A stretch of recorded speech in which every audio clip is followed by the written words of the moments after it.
ഈ 2015-ലും 20-ലും വന്ന എക്സിറ്റ് പോളുകൾക്കൊക്കെ ആം ആദ്മിക്കായിരുന്നു കൂടുതൽ മുൻതൂക്കം നൽകിയിരുന്നത്. അത് പ്രകാരം തന്നെയാണ് അവർ വിജയിച്ച് കയറുകയും ചെയ്തു. അപ്പോൾ എക്സിറ്റ് പോൾ ഫലങ്ങളെയൊക്കെ അതിനൊക്കെ അനുസരിച്ചിട്ടുള്ള വിജയം തന്നെയാണ് 15-ലും 20-ലും സംഭവിച്ചത്. ഏതാനും ചില എക്സിറ്റ് പോളുകൾ മാത്രമാണ് ആം ആദ്മിക്ക് ഒരു മുൻതൂക്കം ഇല്ലായ്മയും BJP മുമ്പോട്ട് വരുമെന്ന് പ്രവചിച്ചിട്ടുണ്ടായിരുന്നത്.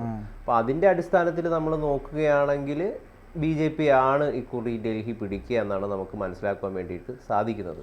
അതായത് സുഷമ സ്വരാജിന് ശേഷം ഒരു BJP മുഖ്യമന്ത്രി ആയിരിക്കുമോ ഡൽഹിയിലേക്ക് എത്താൻ പോകുന്നത്, ജനങ്ങൾ കാത്തിരിക്കുന്നതും ജനങ്ങൾ ആഗ്രഹിക്കുന്നതും അതിനു വേണ്ടിയിട്ടായിരിക്കുമോ എന്ന് നമുക്ക് അറിയണമെങ്കിൽ ശനിയാഴ്ച വരെ കാത്തിരിക്കേണ്ടി വരും.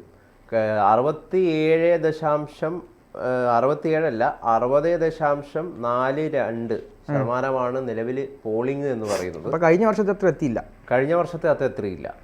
60.42 ആണ് ഇത്തവണത്തെ പോളിംഗ് എന്ന് പറയുന്നത്. കഴിഞ്ഞ വർഷം എത്രയായിരുന്നു? 61 അതെ. അപ്പം തീർച്ചയായിട്ടും കെജ്രിവാളിന്റെ അഴിമതി വിരുദ്ധ രാഷ്ട്രീയത്തിന്റെ അമരക്കാരൻ എന്ന നിലയിലാണല്ലോ കെജ്രിവാൾ രാഷ്ട്രീയത്തിൽ തന്നെ പ്രവേശിക്കുകയും വലിയ മുൻതൂക്കം ഉണ്ടാക്കുകയൊക്കെ ചെയ്തു. ജനങ്ങൾക്കിടയിൽ വലിയ സ്വാധീനമൊക്കെ ലോക്പാലും അതോടൊപ്പം തന്നെ അണ്ണാ ഹസാരേന്റെ കൂടെയൊക്കെ ചേർന്നുകൊണ്ട് വലിയ അഴിമതി വിരുദ്ധ നായകനാണ് താൻ എന്നൊരു പ്രതിച്ഛായ അദ്ദേഹം കൃത്യമായിട്ട് നിർമ്മിച്ചിട്ടുണ്ടായി. പക്ഷെ അതൊക്കെ ഏതാനും കുറച്ച് മാസങ്ങൾക്ക് മുമ്പ് തകർന്ന് താഴേക്ക് വീഴുകയും ജയിലിലേക്കൊക്കെ ആകുന്ന കാഴ്ചയായിരുന്നു നമ്മൾ കണ്ടത്. അതിൽ കൃത്യമായിട്ട് BJP വിജയിച്ചിരിക്കുന്നു.